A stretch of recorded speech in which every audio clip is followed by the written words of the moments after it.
Good evening and welcome to this July 19th, 2021 City Council meeting. Thank you for joining us in this remote meeting format we're using as our state and community recover from the COVID-19 pandemic. This format enables the City Council to meet and take care of business while keeping everyone safe. Anyone wishing to access the meeting can do so by watching the live stream available on our website, the broadcast on Comcast Channel 21, or by following the access instructions listed for this meeting on the public webcast and meeting materials web page. Tonight's meeting has one agenda item only, a community forum on the Ad Hoc Committee on Police Policy Recommendations. Those wishing to provide testimony should speak to this topic only. There is no public forum. The next public forum opportunity will be on July 26th. If you want to participate and haven't already done so, please raise your virtual hand now to join the speaker's queue in one of two ways. For those viewing the meeting on a computer, laptop, or other device, click once on the hand icon. For those listening to the meeting on a phone, press *9. We will continue accepting raised hands until 7:40 p.m. The meeting moderator will unraise or disallow any request to speak after that deadline. You will have 2.5 minutes to speak. We are now allowing speakers the option of turning on your video when you're called on to provide testimony. As your turn is announced, the meeting moderator will temporarily promote you to panelist status, and you can unmute and turn on your video if you wish. Also, please use this platform in a responsible way. Our intent is simply to be able to see each other's faces as testimony is given. Any violation of the Council's Code of Conduct will result in immediate termination of speaking privilege.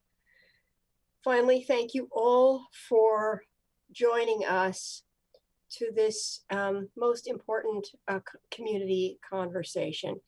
If you have not been able to have an opportunity to speak or wish to reach us in any other way, you may do so via email or voicemail if there's testimony you were not able to provide or wish to get to us in a different manner. And I will open this meeting formally with a land acknowledgement. Since time immemorial, the Kalapuya people have been the indigenous stewards to our region, building dynamic communities, maintaining balance with wildlife, and enacting sustainable land practices. Following treaties between 1851 and 1855, Kalapuya people were dispossessed of their indigenous homeland by the United States government and forcibly removed to the Coast Reservation in Western Oregon. The city of Eugene is built within the traditional homelands known as the Kalapuya Ilihi. Kalapuya descendants are citizens of the Confederated Tribes of Grand Ronde Community of Oregon and the Confederated Tribes of the Siletz Indians of Oregon, and continue to make their contributions in our communities here and across the lands. We acknowledge the inherent political sovereignty of the 9 federally recognized tribal nations in the state of Oregon and all American Indian, Alaska Native people who live here. So again, our single topic tonight is a community forum on the recommendations of the Ad Hoc Committee on Police Policy. This forum is an opportunity for individuals to speak to the City Council about those recommendations. When it is your turn, the moderator will announce your name and promote you to panelist status. Please state your name clearly, and for Eugene residents, your ward if known, before beginning your comments. If you are watching the meeting, the timer should be visible. A yellow light will come on when you have 15 seconds to complete your comments. The red light indicates the end of the 2.5 minutes. When your time has concluded, the moderator will demote you back to attendee status and move on to the next speaker. For those who have connected to the meeting via phone and don't have the benefit of seeing the timer, please be aware that your microphone will be muted at the 2.5 minute mark. And before I turn this over to the meeting moderator, I just want to remind everyone who has come to speak to us tonight that we are deeply appreciative of your comments and your time, and that this is the first step of a kind of a two-part series of meetings for council. We are hearing your community comments tonight. Council in 1 week, next Monday, will actually hear a presentation from the city manager, the police auditor, and the municipal judge, who were tasked by this council to take a first view through these recommendations with an eye towards helping the council frame their ongoing deliberations. So I would not expect after this hearing tonight, this community forum tonight, that councilors would weigh in a very specific way around the recommendations, because they will have a work session on the topic in just a week's time. So this is really your opportunity to speak to us, to be heard by the manager, the judge, and the independent auditor as they are preparing to present to council. And we again are deeply grateful to you for committing yourselves to this process and taking the time to appear before us tonight. And so with that moment of gratitude, I will turn it over to the moderator to bring the first speakers forward. Thank you, Mayor. So first we have Jacob Treyway, followed by Pat Bryan. Jacob, please unmute. Hello there, good evening. My name is Jacob True, and I'm in Ward 1. I'm coming to you tonight to express my appreciation for this public forum, first of all, and to the 6 members of council in attendance, and the mayor too, of course. I would encourage the adoption of the ad hoc committee on police policy recommendations from their recent report. Well, I say recent, it was a few months back now. Any recommendations that are not taken up should be given full public accounting for why these recommendations were not heeded, and public input should be solicited additionally, because it is a little odd that we're having public input now before you have the report from the city manager coming up in about a week. But here we are. The implementations of these recommendations will reflect the values of our community and be a good first step towards reducing the negative impacts of policing in Eugene, and we could serve as a model for the nation, as we have with Cahoots. So could we with police accountability and reform. I strongly recommend careful consideration of each of the recommendations after the city manager has presented you with your options, I suppose. Thank you. Thank you, Jacob. Next is Pat Bryan, followed by Ann O'Brien. Good evening. I'm Pat Bryan. I live in Ward 7. I'm here to urge you to adopt all the recommendations put forward by the Ad Hoc Committee on Police Policy. My career was in international education. Some years ago, I helped 2 Chinese U of O students change apartments after EPD raided their apartment as they slept. They had arrived in the US that day for the very first time. They signed a lease with a management company, went to their apartment, and collapsed into their sleeping bags. A few short hours later, 2 officers banged on the door and started barking orders in English, terrorizing the student who'd opened the door. When the second student, waking groggily from a deep sleep, did not understand the commands being hurled at him, the officer tased him. Put yourself in their shoes. You arrive in China, jet-lagged, exhausted, and police bang on your hotel door, yell at you, and fire a taser into you. These officers acted first and asked questions later, too late to avoid traumatizing these young men. I followed from the beginning the ad hoc committee's meetings, attending nearly all of them. I learned from guest testimony as well as committee members that EPD officers all too often resort to violence and intimidation rather than employing de-escalation techniques. We are asking EPD officers to handle situations they are neither temperamentally suited to nor trained for. And I was frankly disappointed to see that $350,000 of state money is funding a new police van to respond to nonviolent calls. Eugene has a facility to do this, Cahoots, but it's severely underfunded. Cahoots needs additional equipment and the ability to recruit, train, and retain workers. Councilors and Mayor Vinis, you appointed this committee. You set the structure for their work. I'm asking you to now honor their labor, respect their lived experience, and adopt their recommendations. Thank you. Thank you, Pat. Next is Ann O'Brien, followed by Rabbi Ruhi Sophia Rubenstein. Go ahead, Ann. Thank you. Can you hear me? Yes.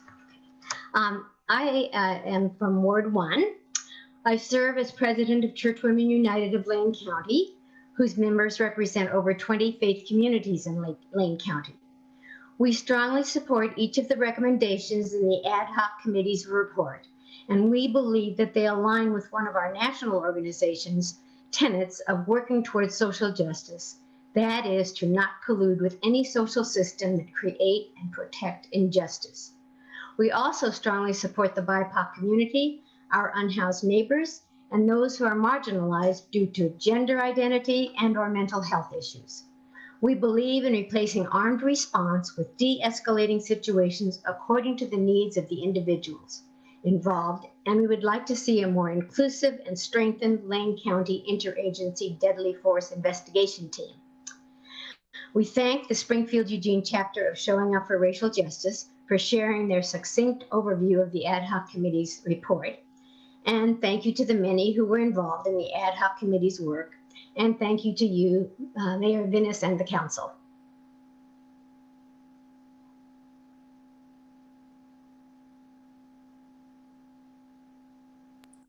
Thank you, Ann.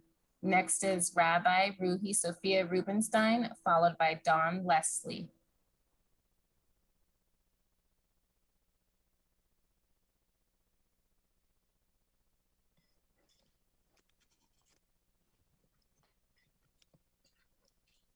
Hello, counselors, Mayor Vinis.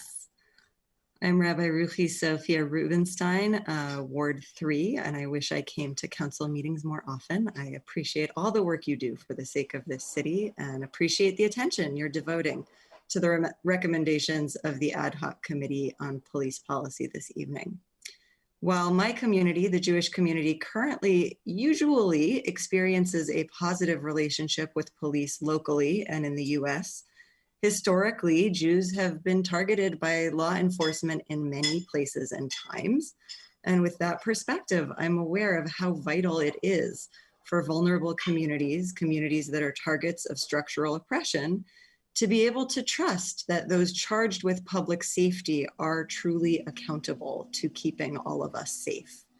Many members of targeted groups gave very generously of their time, a good deal more than what was originally asked for, to explore and draft the recommendations that have now been made public. So I want to join the call to encourage the council to act on these, particularly to act expeditiously on the particular points that several committee members have publicly identified as immediately actionable. But I also want to acknowledge the likely temptation to adopt the easily actionable recommendations, call it success, and shelve the rest of the report.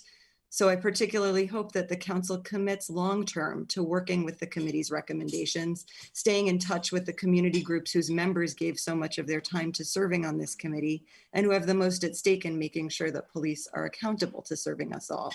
This work will be difficult and politically challenging. Real equity work always brings resistance, and it takes years. So acknowledging that this will take time, I hope the council will work towards adopting all of the recommendations and will stay accountable to the whole community and keep us updated on that progress. Thank you. Thank you, Rabbi Ruhi. Next is Dawn Leslie, followed by Maria.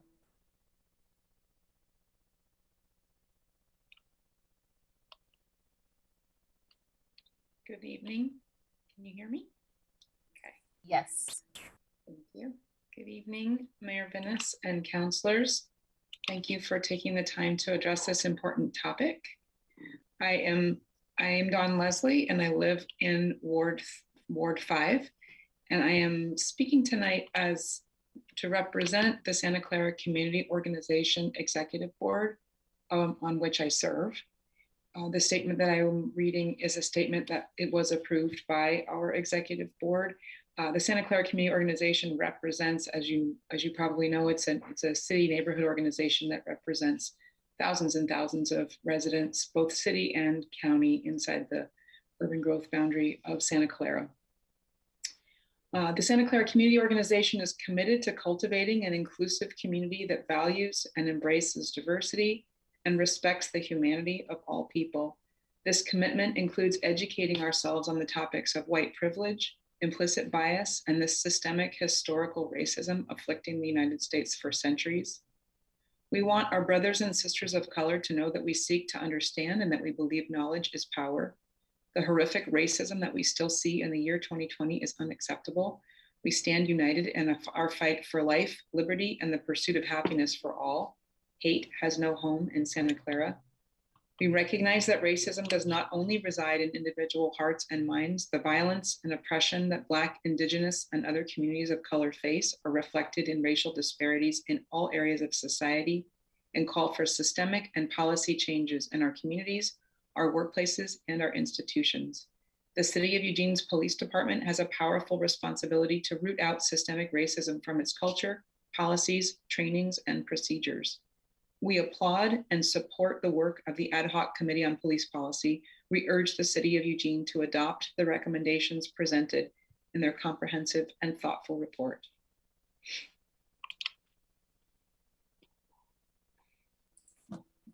Thank you, Dawn. Next is Maria, followed by Janet. Can you hear me all right? Yes. Great. Hi, my name is Maria, and I live and work in Ward 4. Thank you, Mayor Vinnis and the members of the City Council for having this public forum. I am a queer and neurodiverse person, and I support the work of the Ad Hoc Committee on Police Policy. I encourage you to adopt the recommendations that you have direct influence over in the shortest amount of time possible. I know that making these changes might seem like a big shift that requires a lot of deliberation, but the marginalized and vulnerable don't have time, and I ask you to commit to urgency. At a City Council meeting months ago, after a discussion about hate crime incidents, several members of the City Council mentioned that other constituents have had similar attacks on them, but won't go to the police because they don't trust law enforcement. Councillor Clark proposed a work session to respond to hate crimes, but dragged his feet on even scheduling a meeting to discuss it. And now, 4 months later, it's finally on the agenda. But just last week, there was another attack against an Asian person. The City of Eugene is incredibly lucky that members of the Black community and other targeted groups, particularly the trans and non-binary members of our community who are facing atrocious attacks on them throughout the country right now, have agreed to help you and shared their time, expertise, and lived experience. The members of the Ad Hoc Committee on Police Policy did most of the hard work for you already. If you act too slowly to adopt these recommendations or choose not to implement them at all, why will the most harmed members of our community ever be able to trust a single word you have to say or work with you again?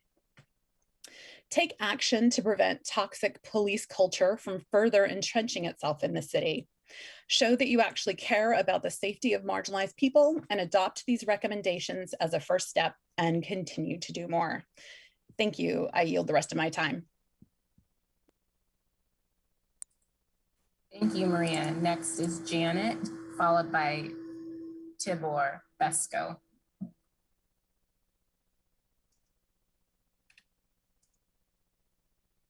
Good evening.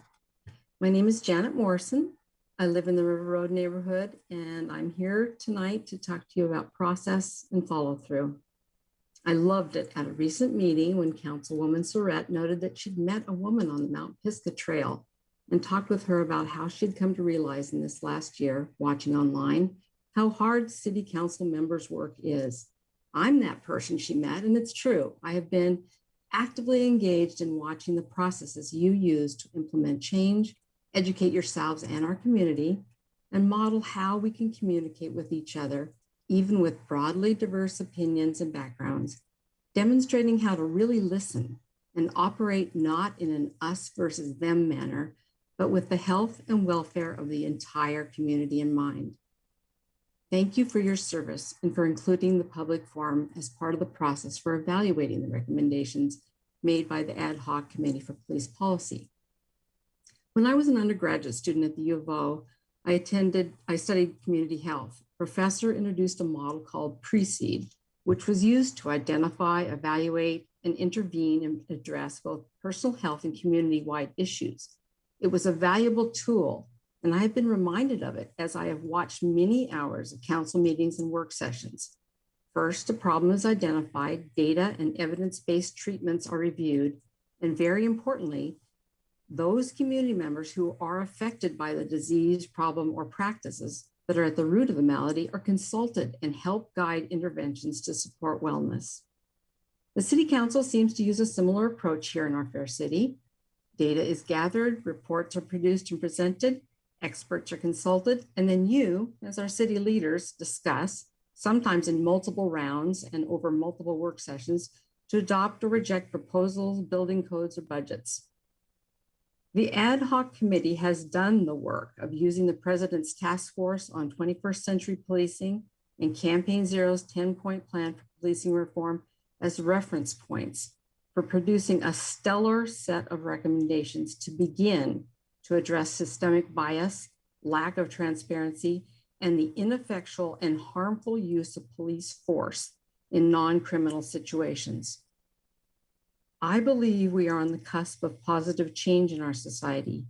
I respectfully ask you to recognize the privilege many of us as white, housed, Thank you, Janet. Your time has concluded. Next is Tibor Besco, followed by Mia Coltrane. Mayor Venice, city councilors, thank you for hearing my testimony today. My name is Tibor Besco, and I live in Ward 1. As a former school counselor and a current mental health therapist, I want to add my voice in support of the ad hoc report on police policy recommendations to this council. I applaud how the report begins with an overview of the history of policing in this country and its role in maintaining systems of white supremacy. If we are to move beyond white supremacy, and I'm hopeful that we will, it is imperative that we acknowledge the collective trauma resulting from the centuries of enslavement of African heritage people and the attempted genocide of Native Americans. It is impossible to heal from these traumas without looking directly at our history and being honest about how policing in the United States reinforces and perpetuates institutional oppressions. We now know more in the mental health fields about the correlations between unhealed traumas and social problems. Yet I've heard from many people suffering from traumas how instead of receiving support, they are treated as social pariahs, as if they were the ones that caused the problems. With that said, I want to highlight one of the recommendations that stood out to me in the report, UF 108, recommendation to expand non-sworn response services. The idea of building upon the CAHOOTS model just makes sense.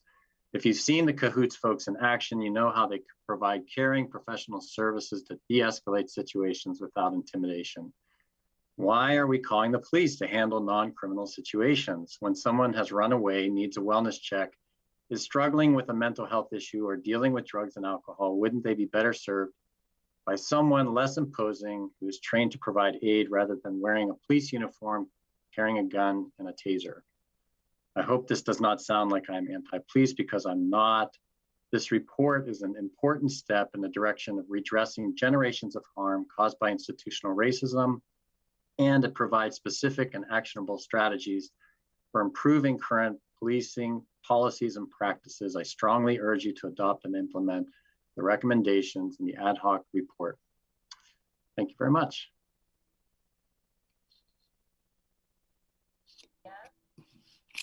Followed by Jeffrey. Hello, thank you for having me this evening to speak with you. My name is Mia Coltrane. I'm a retired public school teacher and homeowner in Ward 8, and I'm also a member of the Springfield Eugene Showing Up for Racial Justice chapter. The members of the Ad Hoc Committee on Police Policy have spent a great deal of time and energy to present their proposals for changes and how public safety is defined and practiced here in Eugene. Thanks to their hard work, we now have an opportunity to make a new start towards reimagining and creating new models of public safety, while also making more efficient use of the resources that we have. I support all of their recommendations, but there are two areas in particular I would call attention to. I feel strongly that all non-criminal calls should be shifted away from police response at all times. Community mental health teams such as Cahoots should be expanded and fully funded with money from the police budget, not from other human services budgets. These teams should be culturally and racially diverse as well. In addition to limiting the scope of police response, I would like to see changes in the culture of the police department itself to include in-depth training and focus on de-escalation techniques that emphasize assistance and harm reduction whenever possible over arrest and punishment. The demilitarization of equipment and uniforms is part of this. Standard training for police officers to become aware of and disrupt their harmful condition responses is essential. One professional who's created and led this type of training is Resmaa Menakem. His book, My Grandmother's Hands, Racialized Trauma and the Pathway to Mending Our Hearts and Bodies, references his work with police departments, primarily, I believe, in Minneapolis. I urge you, City Council, to prioritize and move forward on all the suggestions of the committee as quickly as possible. Additionally, please lobby in an ongoing way for related changes to state and federal laws. Thank you for the opportunity to speak. Thank you, Mia. Jeffrey Kern, followed by Emily Hilbrun.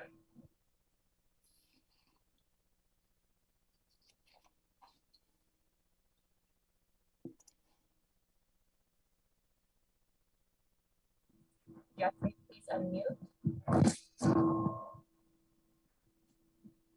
Yes, hello. My name is Jeffrey Kern. I'm a longtime resident of the River Road neighborhood in Northwest Eugene. In these 31 years, Eugene has had its share of police controversies and tragedies involving police. These incidents, as well as the murder of George Floyd, has made many of us eager to find a new way forward for policing. A new way forward is mapped out in the ad hoc committee report. So I urge the city government to seriously consider all their recommendations. The work of the committee, despite its challenges, is remarkable in its scope and insight. There are too many recommendations to try and discuss them here, but they all have merit. So I urge the city council, the city government, to carefully consider them all. A wonderful thing about the ad hoc committee report is the diversity of the ideas that come from different parts of our community, like the NAACP highlighting the need for community oversight of policing, and the Muslim community saying that gun law reform is vital. I know it's a considerable amount of work for the city council and the city government to consider all the recommendations of the ad hoc committee. So I sincerely thank you in advance. Even with the report's many suggestions, there is still much to do because we will only make progress when every person has food, housing, healthcare, access to education, and fair treatment. Improved policing is complex and cannot be boiled down to something simple, such as measuring the response time to calls to police for help. Thanks again for the significant amount of time you're investing in changing policing for the better, and many, many thanks to the members of the ad hoc committee. Thank you, and I'm finished testifying. Thank you, Jeffrey. Next is Emily Hilbrun, followed by Ruth Koenig. Good evening. My name is Emily Heilbrunn, and I live in Ward 1. Thank you to Mayor Vinnis and City Council members for holding this community forum. I want to commend the City Council for forming the Ad Hoc Committee on Police Policy and all of the committee's members who worked so hard to produce its extensive report. Now it is time to take action on the hard work done by the committee. Many of the recommendations can be implemented now, and I urge you to implement them as soon as possible. It is only by taking action that we can begin to make real change. I especially urge you to move right away on the recommendation that police not respond to non-criminal calls. Mental health calls should be handled by mental health professionals. We are all proud of the national recognition Cahoots has received. Now it's time to give Cahoots adequate funding to sustain 24/7 service and to pay competitive wages so that they can attract and keep staff. Please take this funding from the police budget, not from the funds intended for other human services. And I urge you to move on this without delay. Thank you.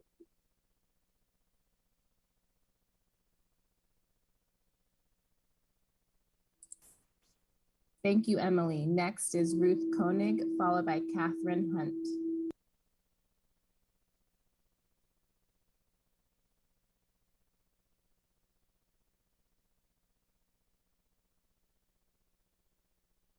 Ruth, please unmute.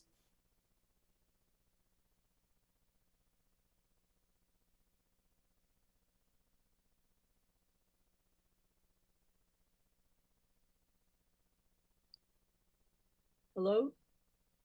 Hi, Ruth. I'm sorry. Are you ready to begin? I'm sorry? Are you ready to begin? I couldn't understand that. It is your turn to testify. So yes, I wanted to. I was muted. I didn't realize that. I'm sorry. You can start now. Thank you. First of all, I want to thank you and the work you do in so many arenas. It's fortuitous for each of you to be here at this time when something that has hung over us as a pall, as a deep wound for so many years, has not come to better conclusions at this point. We have an incredible opportunity with this policy that has been put before you in the form of the ad hoc committee's suggestions. And there has been an articulation so far of such wonderful testimony and ideas, so many of which I might have added it, so I won't take time to say what they all were that I had in mind. Certainly praise for Cahoots and a recognition that they are not paid anywhere near what officers are paid, as far as I understand. And they are putting their lives on the line too in some of these situations. So that probably has to be looked at really carefully. And as for other areas, education about white privilege, systemic racism, and also an understanding of what it feels like to be an offended person. I thought one thing I could add tonight, though, was an incident I experienced with a friend. He's a young man with a wife and a child who had gone somewhere with another student from Lane Community College to get a task done at a business in downtown Eugene. When they came out of the business, there was a police car parked behind them. Nothing was said, nothing was done. They got into the car, put the things in the car that they had come to get, and they drove away. But not alone. The police car came after them. And Thank you, Ruth. Your time has concluded. Next is Catherine Hunt, followed by David Van Piccioni. Good evening. My name is Catherine Hunt and I live in Ward 7. I want to thank the mayor and the city council for organizing the ad hoc committee, an important cross-section of our community. I strongly encourage you to listen and act on their recommendations, what they are suggesting after their thorough investigation. I also hope that there will be money available to back the changes in how our community meets the needs of everyone. For example, people who are in the front line, such as cahoots, need to be paid a decent wage. Also, there needs to be an appropriate and continual training for both police and first responders. Thank you.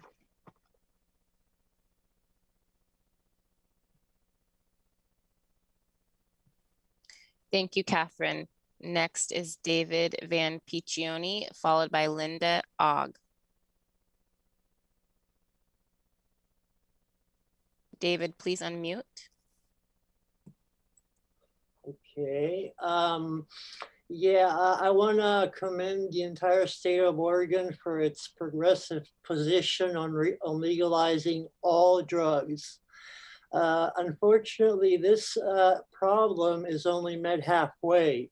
It's kind of like telling people that they can eat bread, but you can't grow wheat. So users are allowed to have a handful of the drugs that they need, but they don't have anywhere to get them from. They still get them from people that are very shady, that mix their stuff with cut or whatever. It's not pharmaceutical grade. So I think when people refer to this situation, they focus a lot on drugs like Oxycontin, fentanyl, heroin, cocaine, methamphetamine. But there's other drugs that are better for seeing the contents of one's mind and understanding oneself better. They're also very good at taking away the difference between one person and what separates them from other people. I think this is a really good thing because psychedelics would, which are not usually mentioned in this conversation, would help people understand what cops are going through in their job. And it would also help cops understand, what it is like to be powerless without your gun and your taser and your bullets and everything. So I think we're doing good. We've made progress, but we need to make it available, make all of these substances, which are quite complex to synthesize in a lot of cases, to be handled by pharmaceutical companies. They're also not very expensive if sold on the market value. So that's all I got. So I appreciate your help and thank you very much. Power with you. Thank you, David. Next is Linda Ogg, followed by Britta Pastor. Hi, good evening to the mayor and to the councilors, and I want to thank you for this meeting. My name is Linda Ague. I live in Ward 4 in the city of Eugene. I'm not here to point to specifics in this report, but to remind you that it was written with a high degree of hope.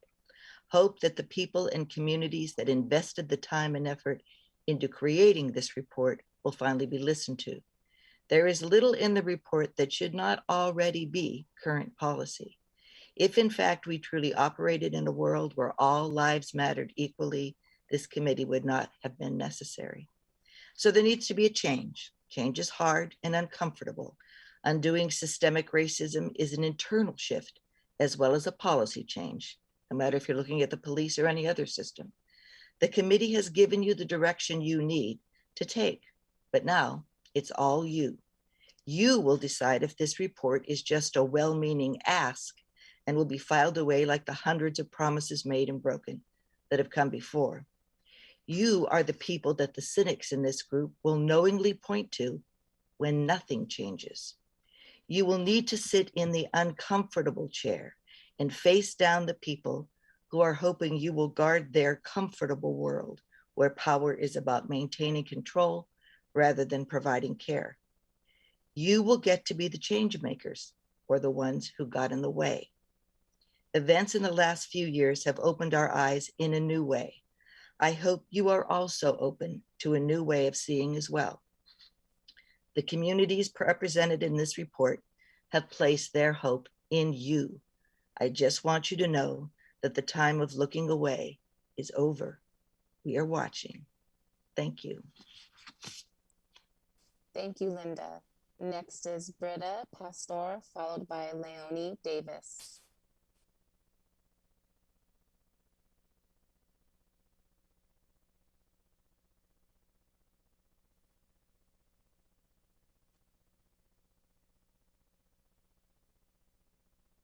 Go ahead, Britta. Hi, sorry, I didn't know it was my turn. So I live in the Harlow neighborhood, and I am a safety first type of person. I do want to thank everyone for keeping Lane County and Eugene so safe with COVID.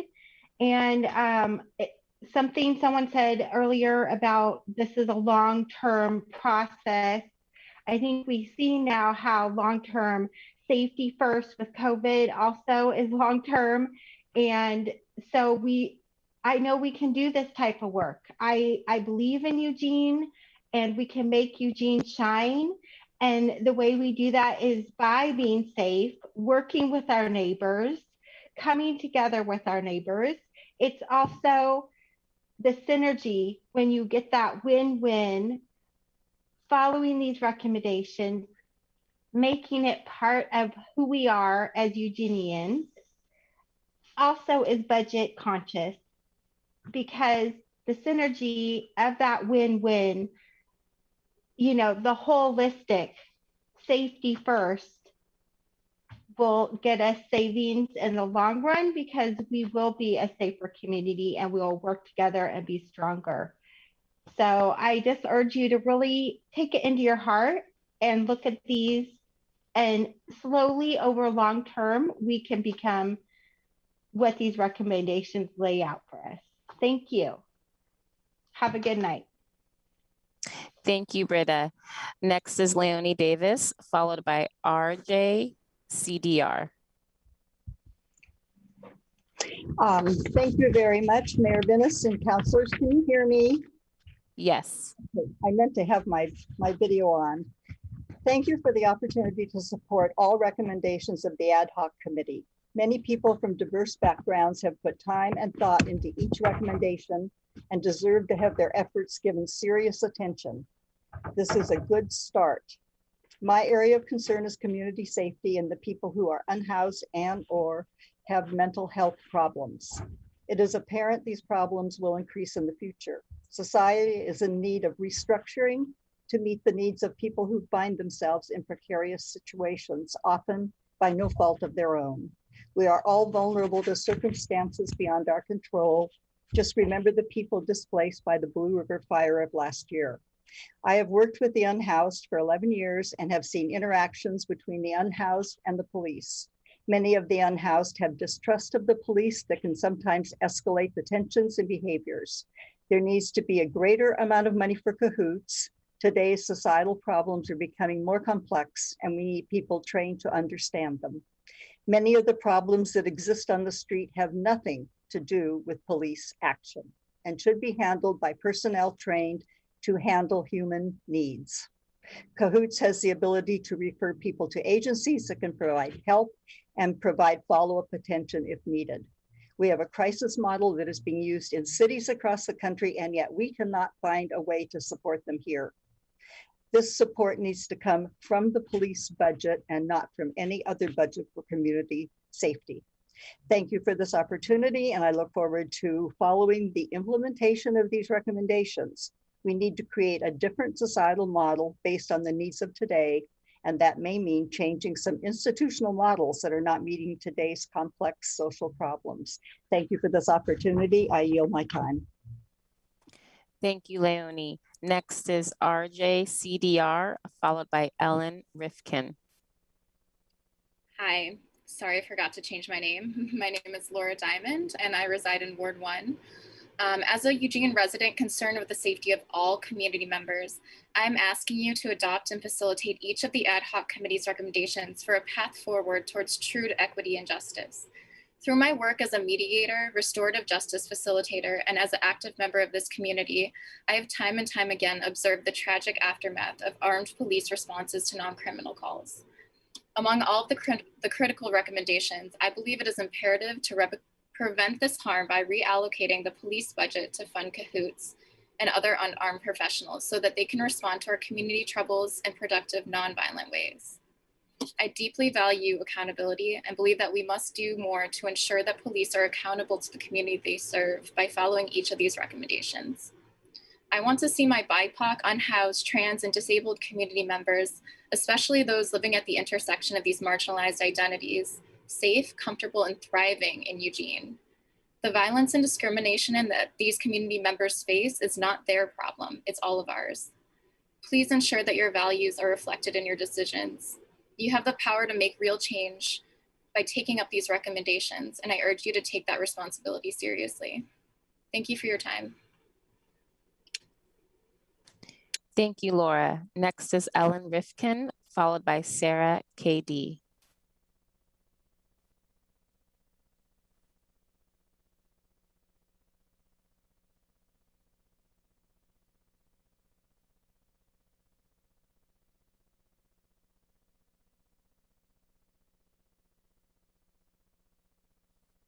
Hi, Ellen, please unmute.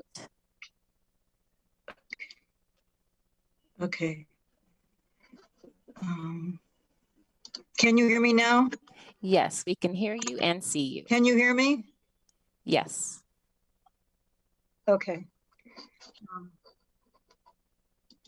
To the mayor and city councilors, we don't know how change happens.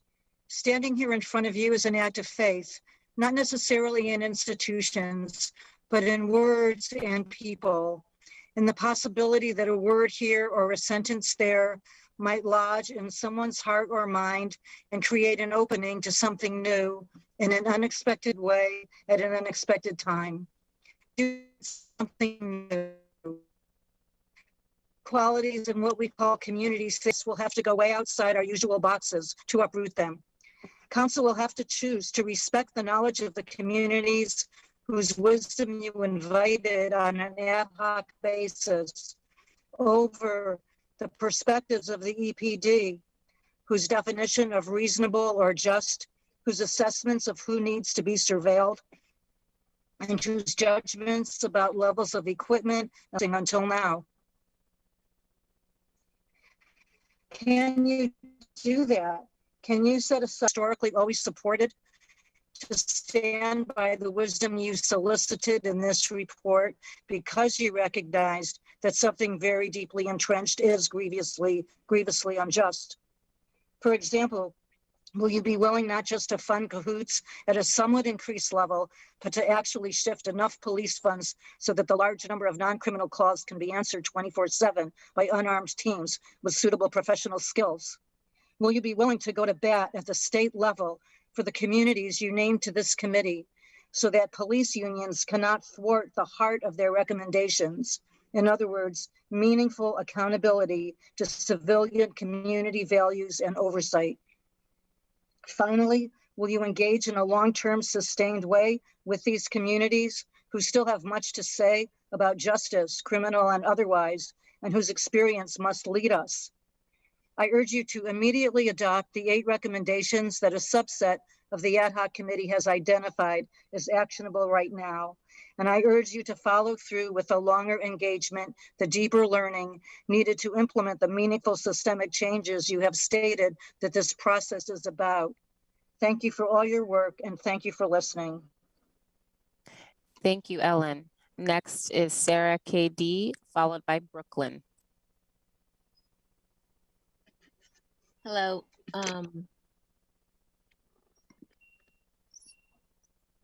Hello, Sarah. Yeah, hi. I had my face earlier, but I've lost it, but that's okay. I can talk without a face. And my name is Sarah Cordaly, and I am a 4J retired middle school teacher and the mother of a young man with schizophrenia. And my experience with the police, with the Civilian Review Board, with the ad hoc, with NAACP is that we oftentimes encounter situations where we are naive, and we don't even know we are naive until weeks and months later. And we look back and we say, holy moly, what just happened? Well, we had a situation with our son in my living room, and I'm not going to get into the details because it's all public record. But what I do want to say is, looking over the summary of recommendations by the police for the ad hoc, I support all of the recommendations. But even more than that, I think that there needs to be more language around words such as trust and integrity, because we trusted the police in our living room, on the street, in front of my home, telling us that they were going to take as long as they needed to take to make sure that our son was treated respectfully. We were assured they understood his disability of schizophrenia. We were given all these pieces of information, even with his doctor standing with us and his counselor standing with us, and cahoots. So to think that you can naively call the dispatch number, ask for cahoots assistance, and get cahoots during a mental health psychotic crisis is naive, because we got the police. There were 10 officers. I've seen the video. There were 10 officers, and they jumped our son when he bent over to put his shoes on. Now, I want to believe that moving forward, that I can have trust in the police. But right now, I'm terrified that when my son sees police downtown Eugene or anywhere, that he is going to panic, because I panic. I get this incredible rush of adrenaline. I want everything to get better so I can continue to live here and be supported with my son in Eugene, Oregon, my home. Thank you. And please move forward in a good way, please. Thank you, Sarah. Next is Brooklyn, followed by Jan Wooling. Hello. Hello, my name is Brooklyn and I live in Ward 1. There's some fundamental issues that we're probably not going to see eye to eye on because I'm an abolitionist. That doesn't mean that I think that the police should be completely, like, there aren't going to be police tomorrow and you're just going to defund the police completely. But on a fundamental level, I don't believe in using violence to solve problems. I don't believe that it's moral and ethical to incarcerate our community members to solve problems. And I feel really disappointed when I watch, because I do watch a lot of your live streams about these things. And I feel that, you know, you've heard words like abolition and defund the police, and you've put like cotton in your ears, and you've decided that's as far as you want to hear about it. And you haven't actually looked deeply into the movement and educated yourself. There's a ton of really amazing resources out there. I would recommend the Worth Rises curriculum. That is like a self-paced 2-month curriculum on the prison industrial complex. Because what you do here has ripple effects. It's not just what you do here on city council, it's how that plays out in the whole corporate prison world that makes a ton of money on the drug war and everything. And you're not going to solve all of that. But when I look at the police recommendations, I don't really see anything that threatens policing or bad policing in any significant way.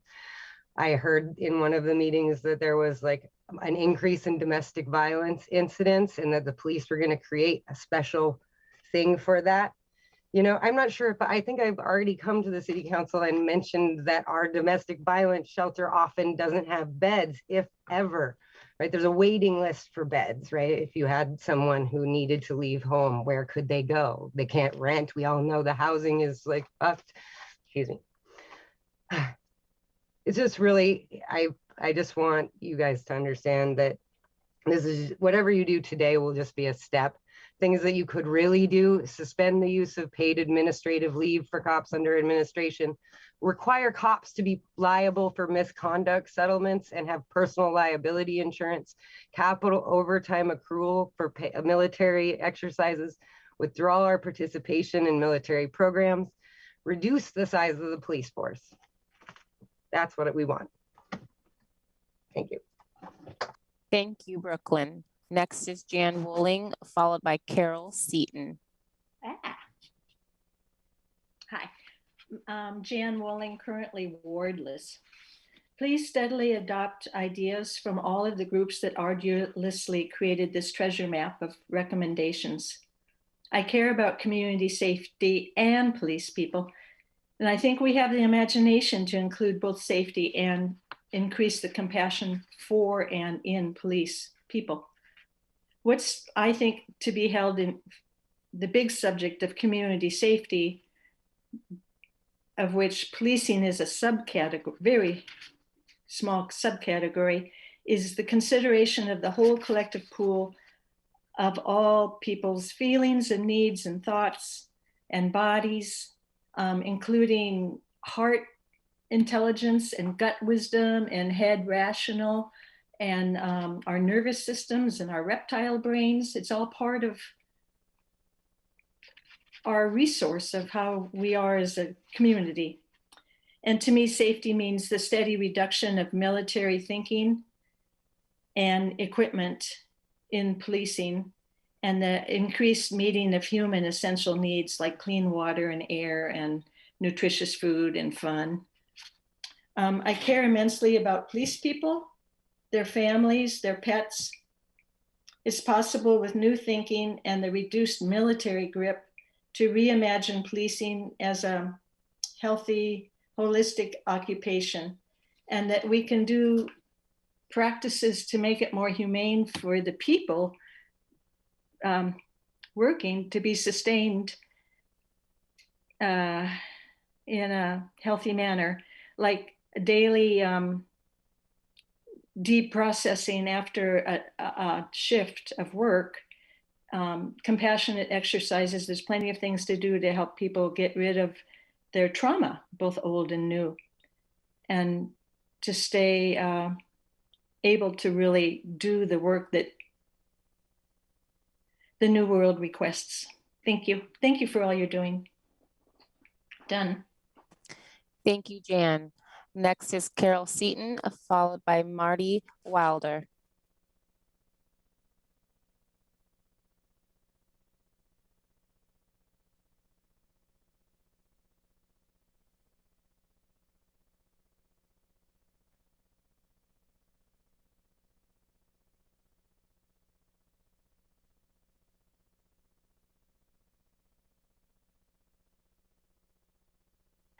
So it looks like we're having a technical glitch, and so we're going to move on to Marty.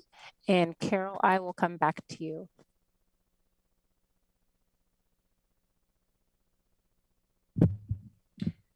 I'm having internet connectivity issues. So I also got on queue on my phone, which ends in 8012.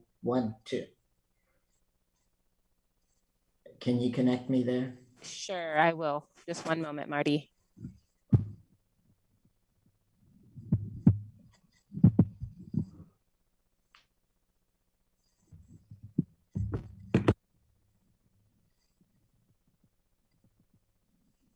Okay, Marty, go ahead.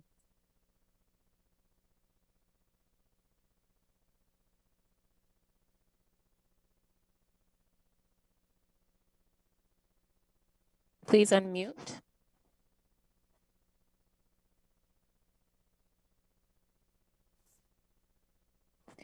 He's already.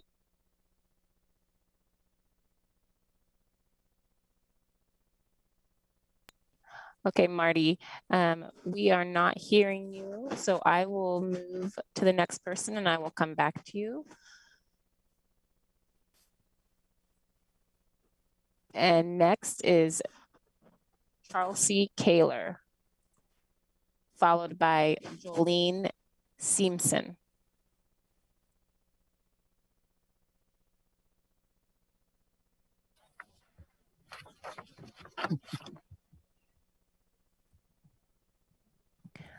Hi, please begin speaking. Good evening, Mayor Venice and councilors. I'm Charles C. Kaler, president of the League of Women Voters of Lane County, speaking on behalf of the League. League policy is committed to creating a more perfect democracy, a democracy strengthened by multiple principles.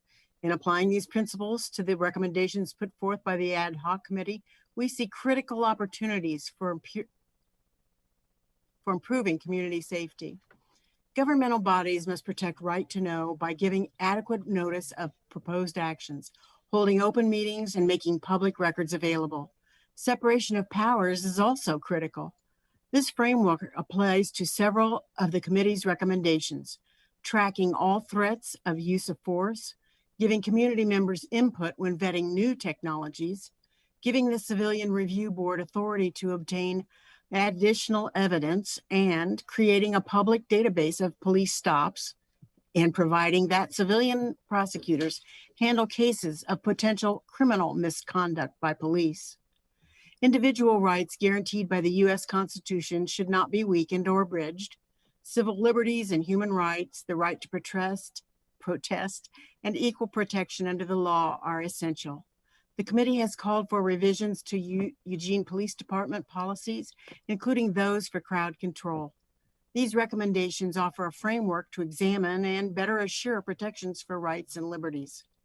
Violence impacts democracy.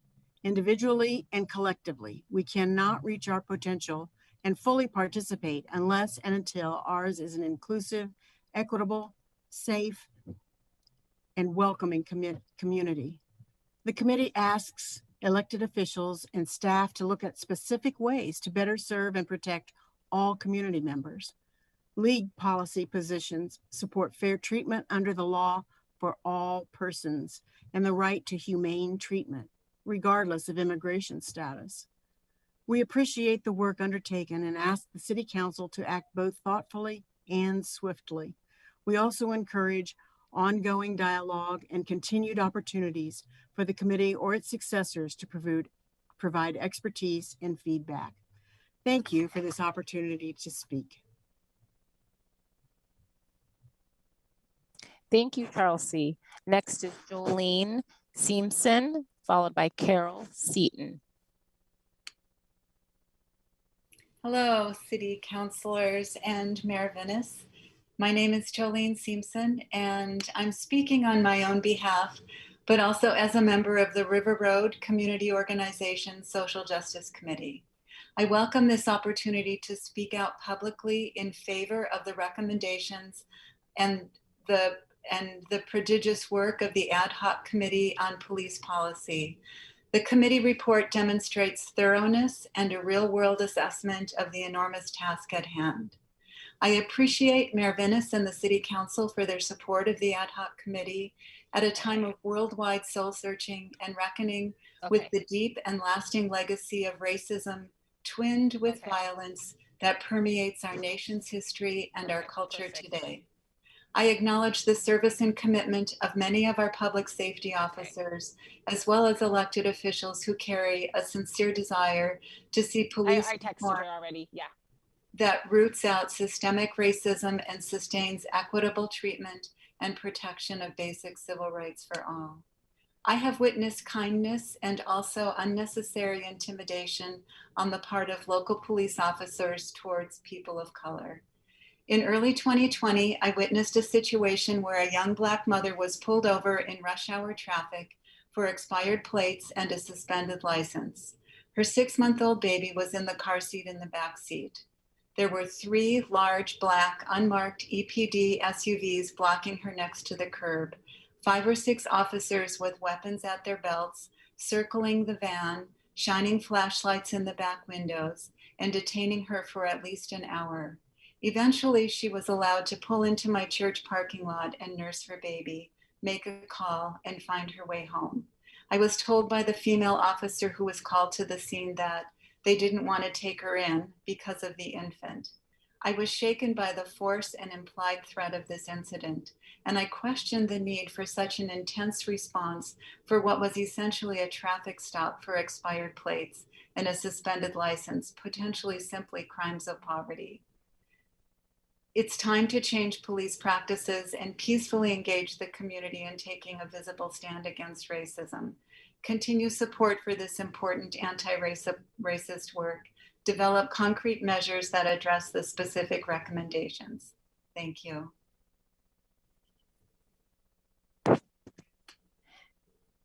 Thank you, Jolene.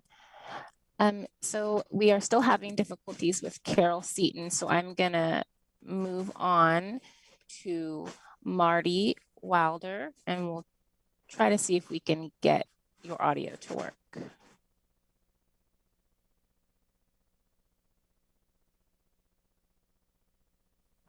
Marty, please unmute. Thank you. Can you hear me? Yes. Okay, my name is Marty Wilder. I live in Ward 2. I was a member of the ad hoc committee, and you've heard from me before. Today, I'd like to share some of my personal experience as a trans man in Eugene. I want to share with you what drives me to push forth with these 50 recommendations. I speak on behalf of Chase A. James, who was harassed, hunted, and assaulted by Officer Christopher Drum. Drum presumed that he, as a cop, could treat a Black trans femme however he wanted and walk away. And essentially he did when he resigned before an internal investigation could take place. I don't think for a minute that he was a lone wolf. He, like Laura and Naganya before him, acted as part of a pack mentality. It is one that deems trans and non-binary existence as less than, not worthy of respect, and something to be dominated. I speak for all my trans siblings who were displaced during the pandemic, especially those with disabilities, as that made them more susceptible to harassment by police. And if you really want a genuine review of the police and their performance, don't turn to EPD. Ask the genderqueer youth on the streets. They see a side of EPD that Chris Skinner and Lieutenant Sam Miguel will never present to the City Council. I'm relying on you to do all that you can to implement all 50 recommendations, especially the 8, which some of us have forwarded to you as immediately actionable. And I've heard in some conversations the question, do we have evidence that this is a problem in Eugene? Please don't wait for bad things to happen to change bad policy. As long as there's a possibility for police to abuse their power, justify prejudice, or get away with criminal behavior, then it needs to change. Create new policy based in anti-racist, gender-confirming, and health and well-being focused social justice. Thank you so much. Thank you, Marty. And Carol, I am going to try you again. So we'll be Carol Seaton next, followed by Hope Clifton. I'm relying on you to do all. Unmute. Do you hear me? Yes, we do. Oh, thank goodness. Okay. I love what everybody has said. I love Eugene. I love cahoots. And I have 2 recommendations. I would like, let's see, I'm too excited here. Doctors and hospitals are mandatory reporters, but it appears that they are not reporting what happens, injuries caused by the police. I want that stopped. I want all mandatory reporters to report even if the injury is caused by police, because I think that they're doing the wrong thing. And Kitty said that police have to deal with people with behavior problems. So do people in nursing homes, and people in foster homes have to deal with people with behavior problems. And if they did to people what the police are doing to people, they would lose their license and they might even go to jail. It is not okay for the police to do what they are doing. Another thing is I would like an investigation into false charges. That is necessary because our legal system is so corrupt. A person gets a charge, they go to court, a lawyer says, you're going to plead guilty to this lesser charge, and then you won't go to jail or some other horrible thing. It's never, let's see, nothing has to be proven. when they take that lesser plea in order to avoid going to jail, there's no proof that they did anything wrong. It's just a plea bargain because they're scared, and our system is corrupt and we know it. And I wrote an email. I hope people read it and understand why I think these things are serious problems. And I really hope that change happens. Thank you so much. Thank you, Carol. Next is Hope Clifton, followed by Sarita Leaf.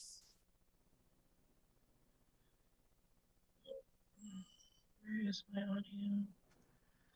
Hope well, you are hello guys. unmuted. I'm trying to find my audio, or my video, but I would like to thank you for this time, and to the mayor and the committee council members. I am new to Eugene as of 2017. A little self-disclosure, I've lived in the South and I've experienced lots of police interactions with people of color. When I moved out here, I thought it would be different, but I find that with my friends, this is not the case. And it's not the case also when reporting sexual assault cases. I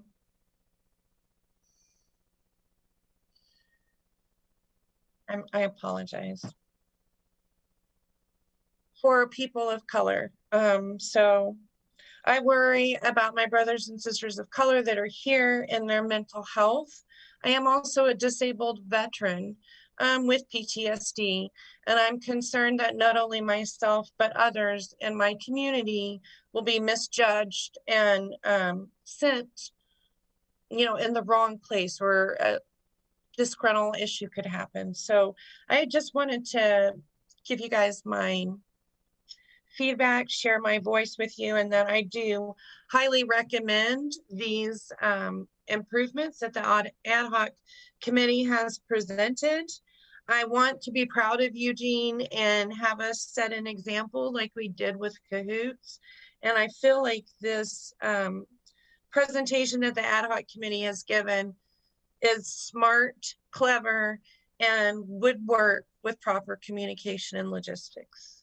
I yield my time. Thank you, Hope. Next is Sarita Leaf, followed by Thomas Daly.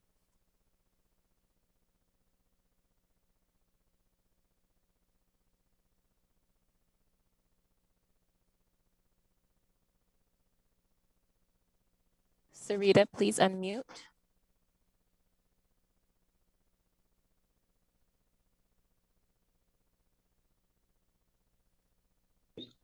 There, I think I did it. Yes, we can hear you. Thank you. Good evening. My name is Sarita Leaf. I'm a retired letter carrier who walked the Eugene streets since 1989. I have a question for you. Isn't it time to exit the dark shadows of racism? This report gives you, the Eugene City Council, a roadmap to the way out. I strongly urge you to adopt and implement all 50 recommendations. All are essential. I want you to know that many of us deeply appreciate the sweat and toil exerted by the 30 members of this committee to create this report. And we want you to move forward in all these areas. And a quote from two of the members from page 177, Ibrahim Koulibaly and Bryan Michaels: correcting the deep historic wrongs of racism in our nation can only be achieved if those who have lived experience of exclusion are active participants in ending it. I urge you to listen to them and then to thoroughly act. Thank you ever so much. Thank you, Sarita. Next is Thomas Daly, followed by Jack Rady. Yeah, good evening, Mayor Venice and the councilors. I live in Ward 7. I urge you to accept all the suggestions of the ad hoc committee. I'm Mexican American and a retired newspaper publisher. I've studied and written about police abuse for 60 plus years. Change is absolutely necessary. I support the review in the ad hoc committee report by Erica Lincongo, and I urge you to reject the review by Rick Rosetta. I suggest that you consider not hiring any police who served in the military, where they learned to take orders and kill people. I support the views of all the people who have spoken before me and urge you to support all of the views from this report. Thank you very much. Thank you, Thomas. Next is Jack Rady, followed by phone ending in 058.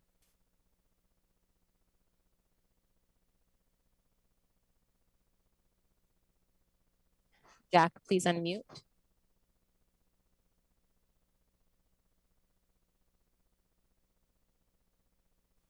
Okay, my camera just fell off, so you can't see me, but you can hear me, yes?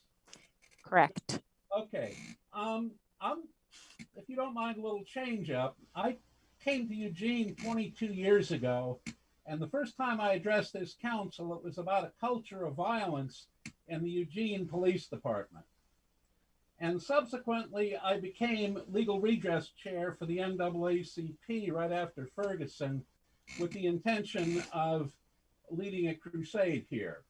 And what I found that was very strange was there were no complaints that were coming into our office about police discriminatory behavior. There were actually two, and both were grossly bogus.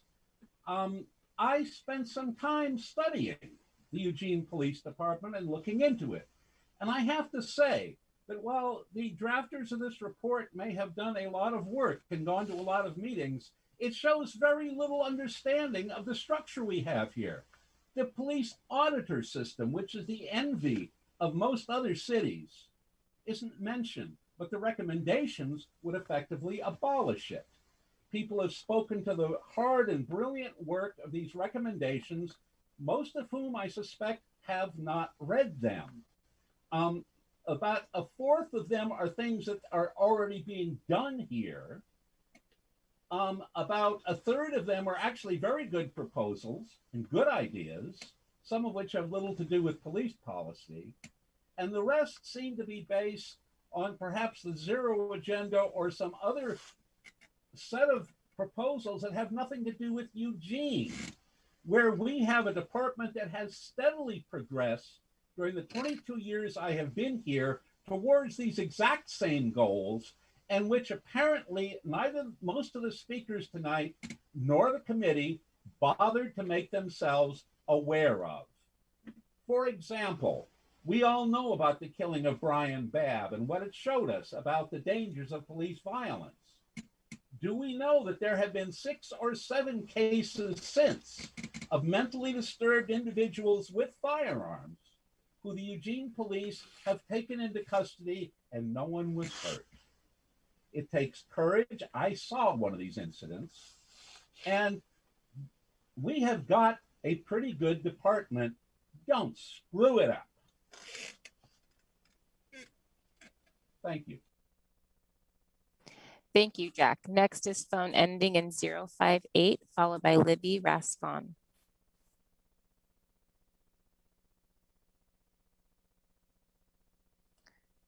Please unmute. Phone ending in 058.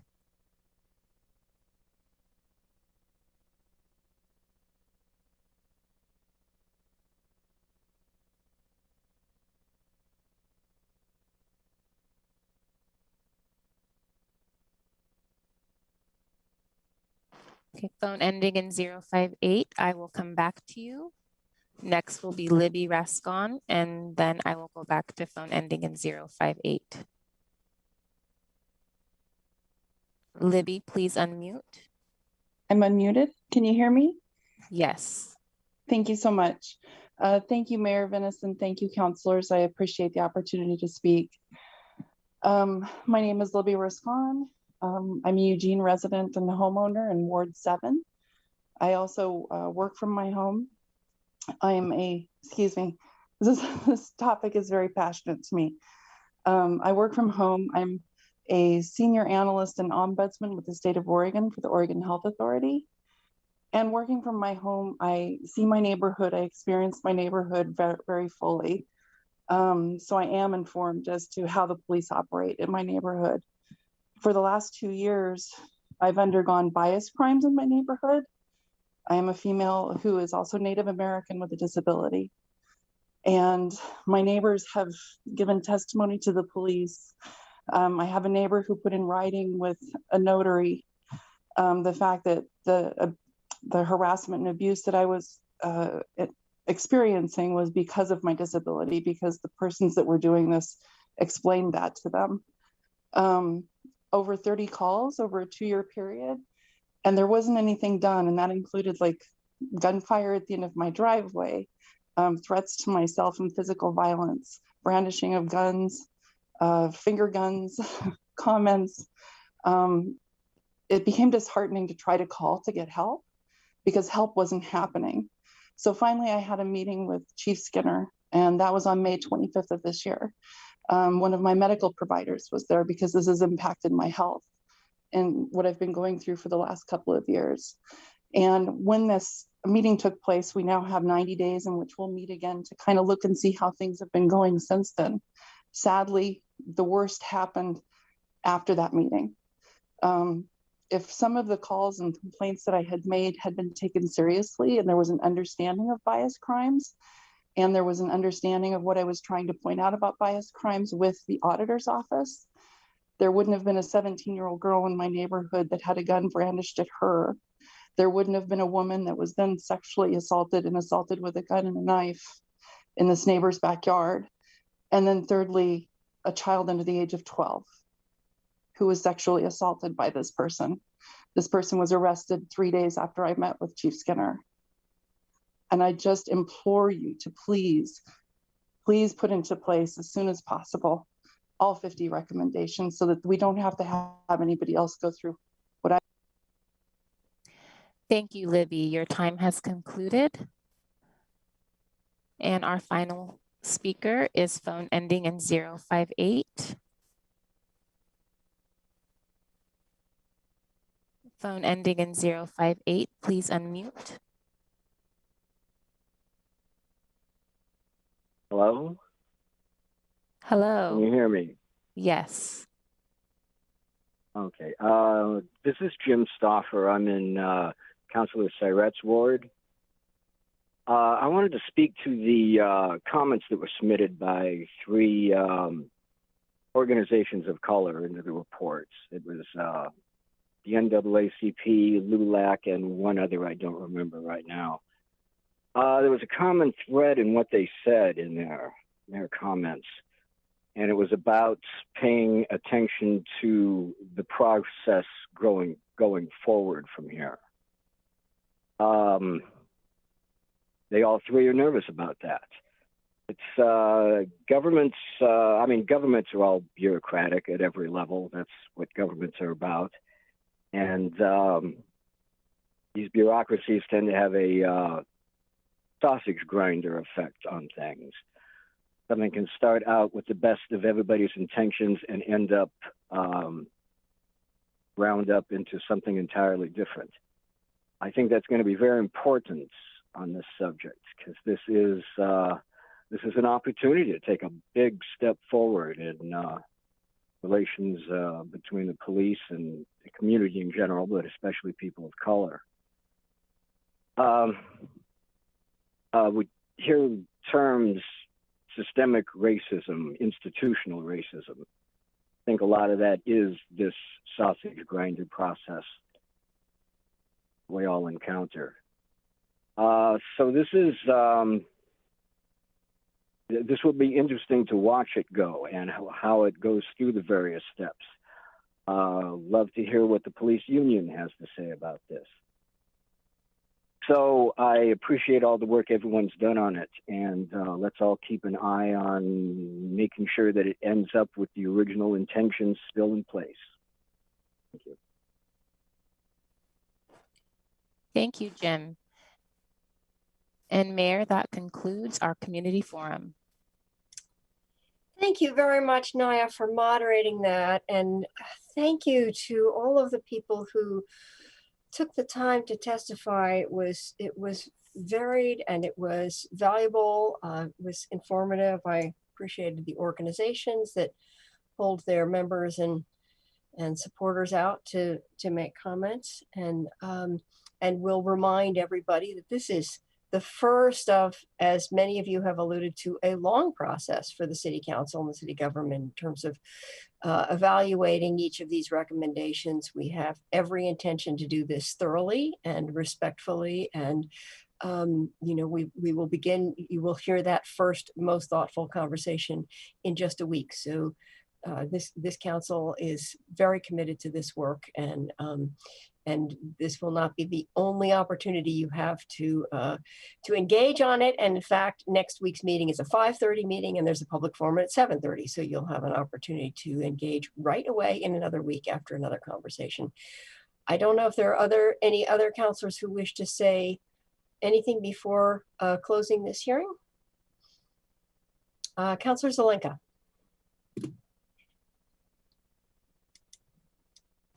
Sorry, I didn't mean to raise my hand.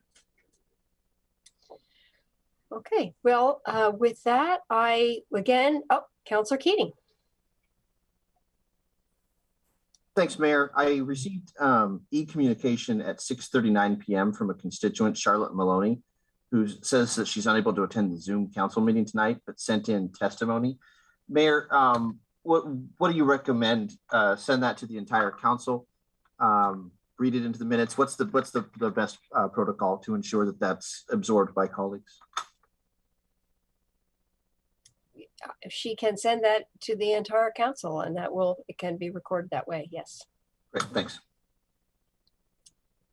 Councilor Groves. Thank you, Mayor. And I want to thank everyone for testifying tonight, but I also want to thank the people who sent in written testimony, and as well as made phone calls and tried to connect, I'm sure, with all of us at different points. This is an emotional issue for people. That's very clear. I think it's going to be important that as we get into this, that we weigh the facts. We see, what is being done, what's still left to be done, what can legally be done. The one comment I did have regarding mandatory reporting, that is a statutory requirement, and the city really doesn't weigh in on that piece. And mandatory reporters include teachers, police officers, and firefighters. So that's something that you can actually be held liable if you don't report. And that's something that all of our professionals do. So I just wanted to clarify that piece. Kind of stood out for me. Thank you. Okay, thank you all very much. I don't see any other counselors raising hands, so I thank you all again for your commitment to helping us build the community we all want, and that's safe and welcoming to everyone. And with that, we are adjourned.